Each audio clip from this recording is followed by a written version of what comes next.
தன்னுடைய சுய விளம்பரத்துக்காக தமிழ்நாட்டு பெண்களை கொச்சைப்படுத்த வேண்டாங்கன்னு தான் நாங்கள் சொல்கிறோம். இன்னைக்கு தாய்மார்களுக்கு 1000 ரூபாய் கொடுத்தா பிச்சை போட்டா நீங்க அவங்க வாக்களிச்சிருவாங்களா உங்களுக்கு?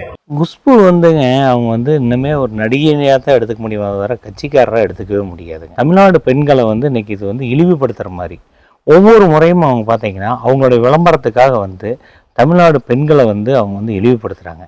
இது நாங்கள் உண்மையான தமிழ்னா நாங்கள் ரொம்ப வன்மையாக கண்டிக்கிறோம். 1000 ரூபா உதவித்தொகைங்கிறது எத்தனை குடும்பங்கள் பயனாங்க தெரியுங்களா?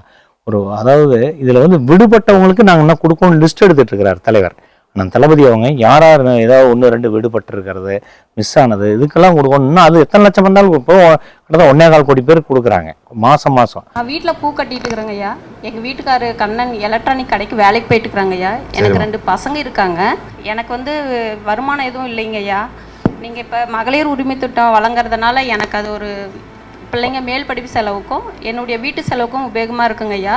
அது இல்லாமல் கலைஞர் ஐயா முதல்ல தருமபுரி மாவட்டத்தில் தாங்க ஐயா மகளிர் சுய உதவி குழு ஆரம்பித்தார்.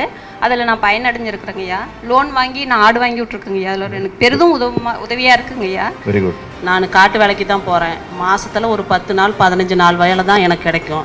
மற்ற நாள் வீட்டில் தான் இருப்பேன். இந்த திட்டத்து மூலயமா என் பிள்ளைங்க படிப்புக்கும் என்னோடய குடும்பத்துக்கும் இது பெரிய உதவியாக இருக்கும் எனக்கு. ஏன் நீங்கள் இது சத்தீஸ்கரில் இப்போ நேற்று அறிவிச்சிருக்காங்களா? அவங்களே அதை சொல்லாமே. அது அவங்க ஆள்ற மாநிலம் தானே, பிஜேபி மாநிலம் தான். அது கூட அவங்க சொல்லாமே. அதனால் தன்னுடைய சுய விளம்பரத்துக்காக தமிழ்நாட்டு பெண்களை கொச்சைப்படுத்த வேண்டாங்கன்னு தான் நாங்கள் சொல்கிறோம்.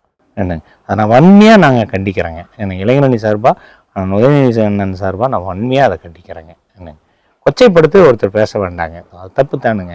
என்னங்க திராவிட முன்னேற்ற கழக ஆட்சியின் ஒற்றை கையெழுத்தில் ஏற்பட்டுள்ள புரட்சி தான் இந்த புரட்சி. இத்தகைய சாதனை சரித்திரம் தொடரும் தொடரும் தொடரும்.